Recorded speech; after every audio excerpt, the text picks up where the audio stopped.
And you're live. Welcome everybody to House Education on March 12th, 2025. This morning, we're going to talk about cardiac emergency response plans through the context of H247. This is an opportunity to hear from the Agency of Education to see what work in this area is already being done. So we get a sense of what's happening and should more be happening or not. Anyway, the floor is yours. Introduce yourself and looking forward to hearing what you have to say. Thank you very much. Good morning. My name is Courtney O'Brien. I am the Interim Operations Director at the Agency of Education. In my permanent capacity, I also work with the operations team, so I've been doing this work for several years.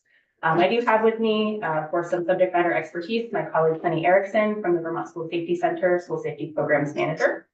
Thank you, Sun, for joining us as well. So I have provided some written testimony. I'm not sure if that made it to your committee in time for this meeting. Excellent. And my plan is to just read from there and we can address some questions at the end. Thank you again for the opportunity to provide this testimony on the topic of proposed House Bill 247 related to cardiac emergency response plans in schools. We deeply appreciate your attention to the importance of cardiac response plans in schools, and we are eager to share some additional information and some recommendations about how we can achieve this work in a very efficient and practical way. For a bit of background, folks may recall Act 29 of 2023, which was an act related to physical school safety and security. And this was now embedded within Title 16 VSA, Section 1480 through 1485. Specifically, Section 1480 introduced new requirements for all public and approved and recognized independent schools. So thinking about the larger body of schools. And it was related to comprehensive all hazards emergency operations plans. And for the sake of this conversation, we typically refer to those as EOPs. The proposed language of H247, the Cardiac Response Plan Bill, very closely resembles the existing provisions of the emergency response plans embedded in Act 29. Specifically, that cardiac language proposes the following: requirements for schools and districts to develop and maintain a cardiac emergency response plan, inclusive of AED placement within each school, which addresses training requirements and assigns specific responsibility to staff in the event of a cardiac emergency. It also provides for requirements for schools and districts to work with their local emergency service providers to develop and integrate the plan. It's a very important part of both Act 29 and the proposed language is that integration with local response. And also provides requirements that each plan provide very specific protocols for cardiac response in schools, whether during or after the school day. So again, kind of that broader time frame of school activities, and requirements for exercising or practicing the plan and annual plan review and updates. Act 29, by comparison, requires that all schools and districts maintain a comprehensive emergency operations plan, which is developed in partnership with local emergency management and response partners, is reviewed and updated at least once annually, and includes specific response and training protocols for all identified hazards within a school or district. The AOE, in partnership with with members of the Vermont Emergency Management Division of Department of Public Safety, we work together in a unit called the Vermont School Safety Center, or VSSC. We've developed both a planning guide, so a very comprehensive planning guide, and a template emergency operations plan, which provides sample language, formatting, a recommended list of priority hazards or threats, and instructions on how to build a hazard-specific annex for each district or school. So making sure we have that individualized touch for each district and school. Would you mind just defining what you mean by annex? Yes, absolutely. So in the context of building an emergency operations plan, we tend to use formatting that is either recommended by or similar to Vermont emergency management and follows the flow of kind of national best practices around emergency response. In the plan itself, there are some basic components of the plan that are universally applicable, things like terminology and definitions and how to set up your organization and response team. And then we have what are called annexes that are individualized, almost like chapters or sections of a plan that is, address specific topics. So for example, flood would be a specific hazard annex. Cardiac response would be a specific hazard annex. Thank you. I'll just pause for a moment. Sunny, is there anything else that I've missed on that? No, you're doing a great job. Thank you. Sunny's our expert on the EOPs and annex planning, so I'll make sure that that's correct. Within the template and planning guide, medical emergency, including cardiac emergency response plan or CERP and suspected overdose, is included as a recommended priority annex. So in the materials that have already been published and are being shared with schools, we do identify cardiac response plans as one of the priority annexes that we recommend all schools and districts include. So beyond Act 29, there are a couple other places where this work is integrated either into regulation or we've been doing work to meet these goals. Title 18 VSA, which is a Department of Health statute, requires that all schools own and operate an AED. All schools that own and operate an AED must report that information to both the Vermont Department of Health and their associated regional ambulance or local response providers. So again, there's kind of this separate requirement for reported use of AEDs. But it does not require that every school have an AED. Correct. In addition, Rule Series 5100, which is rules governing the licensing of educators and the preparation of educational professionals. So this is a set of regulation around licensing, requires that health educators, PE, physical education educators, school nurses, and associate school nurses must have current certificates in both CPR and AED use and management as part of comprehensive licensing requirements. So those are also embedded in educational licensing requirements. Again, addressing the need for training requirements around the use of these tools. And lastly, in the education statutes, Title 16, Section 212, subsection 18, provides that, so this is the section that describes the role of the Secretary of Education. And one of those duties is that annually the Secretary must inform superintendents and principals of regional resources available to assist schools to provide instruction in CPR and the use of AEDs and provide updated information to the education community regarding the provision of a comprehensive health education. So this work is already embedded in the education titles. The way that we're achieving this year is that we are partnered with the Vermont School Safety Center in hosting targeted office hours. We've been hosting this work for a couple of months now at this point, but we do have targeted office hours to help schools and districts build cardiac response plans and annexes in March. So that session is happening on March 20th. And in support of this work, we had previously received a planning guide from the American Heart Association for cardiac emergency response plans and protocols. Following our EOP office hours this month, we do plan to publish that resource as part of that package. So that would be another tool available to schools. In terms of other completed work, and I'll say this work has been done in very close partnership between my team at the Agency of Education, the operations team, and our partners at the Vermont School Safety Center. So that would be Sunny and her team at the Vermont Emergency Management Division. And to support the development of comprehensive EOP. So really to try to dig in and go beyond just checking the boxes on whether or not an EOP exists, we're really emphasizing the importance of comprehensive EOPs. And we have provided the following technical support and training opportunities to all public and independent schools over the course of the last 2 years or so. Number one being the release of the planning guide and emergency operations planning template. We have semi-regularly reminded our school safety community around these resources. So I'd say we've had maybe 2 reminders in the last 18 months, in addition to the initial announcement of this. We've hosted an EOP webinar for independent schools on March 19th, 2024 to review requirements and available resources. We have coordinated the delivery of free day-long training on EOP development and implementation. So a really comprehensive training program provided through an organization called REMS, or Readiness and Emergency Management through Schools. We posted this training 2 times officially. We had a 3rd scheduled, and unfortunately it was canceled due to low registration numbers. So we were able to reschedule that, and it was posted on February 18th, 2025. As I mentioned, in 2025, we launched monthly office hours hosted by the Vermont School Safety Center and Vermont Emergency Management. And these office hours are designed to provide support for specific annex development. Over the course of the last few years, we have heard from schools and districts that this is probably the more difficult part of writing an emergency operations plan. They understand the template, they understand the concept, but actually being able to dive into each specific topic and build out those comprehensive annexes is difficult in some spaces. So we've been trying to approach approach this from a more hands-on place and going through our list of priority annexes month by month. And lastly, our team, truly through the Vermont School Safety Center and BEM partners, do regularly engage with schools and districts to review and exercise their emergency operations plans. So we do have folks that are available in the field on a semi-regular basis and are engaging with school safety teams and really diving into those plans in a very detailed way, providing recommendations, practicing them where needed so that they can really understand how effective those plans will be. And that does include, where available, cardiac response and AED plans, as well as medical emergencies.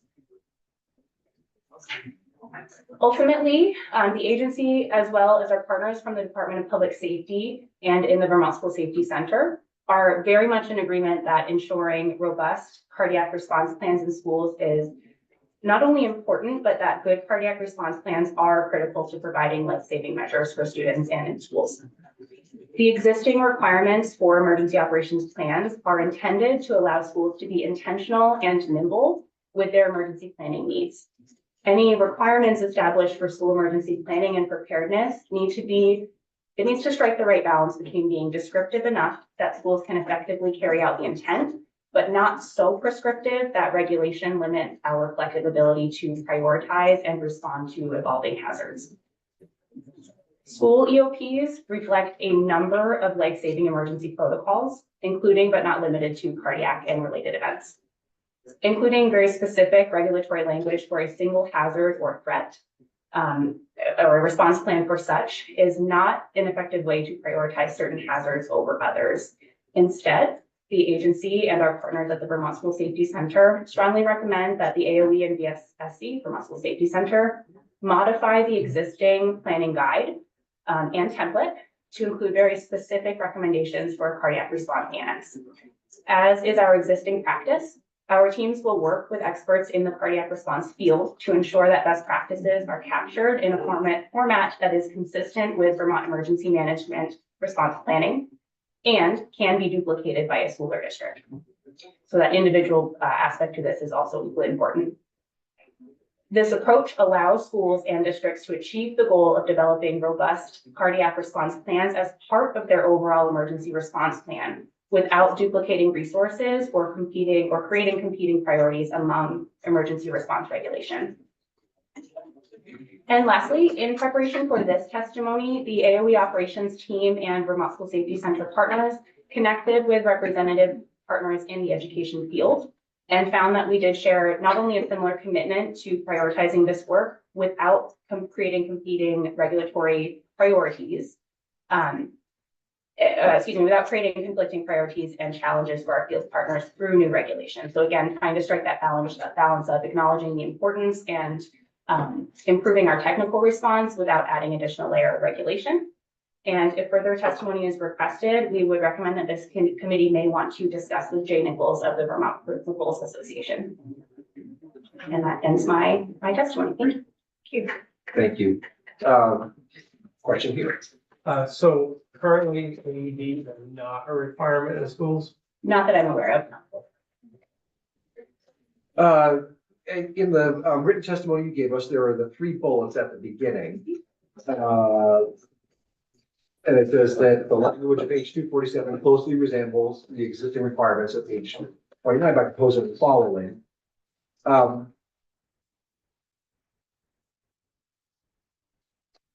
It resembles, but it's not the same. I mean, where are the differences between the 3 bullet points and sort of what's in the work that you're doing already? Sure. I would actually suggest that what's very different is the bullet point that doesn't exist, which is the requirement for AED use in all schools. And so the emergency operations plan provisions of Act 29 do not require any sort of specific equipment, particularly not AEDs. The language where it does overlap is around the response plan, the training, and the requirements for that really strong local partnership. We do want to emphasize that how important that local response is. We are seeing across many schools and districts that where emergencies do occur, stronger responses happen in places where those schools and districts have a pre-existing relationship with their local emergency partner. So that is important.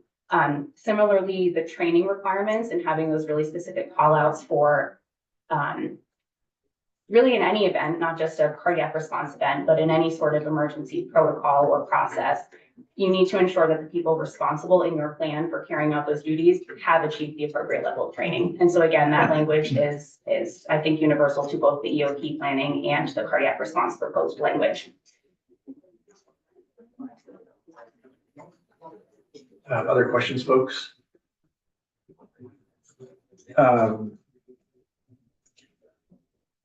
All right, and can you give us kind of a timeline as to the work that you're doing?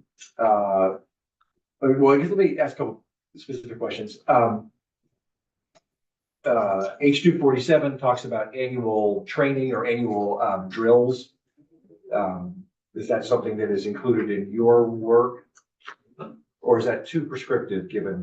I wouldn't say, not necessarily it's too prescriptive. That is a level of detail that we would not be able to track effectively for all emergency drills. We do track a very specific set of drills through existing language. And so there are provisions in fire and life safety code around tracking for fire drills. There are provisions in Act 29 or now in that title language for options-based response to violent intruder drills.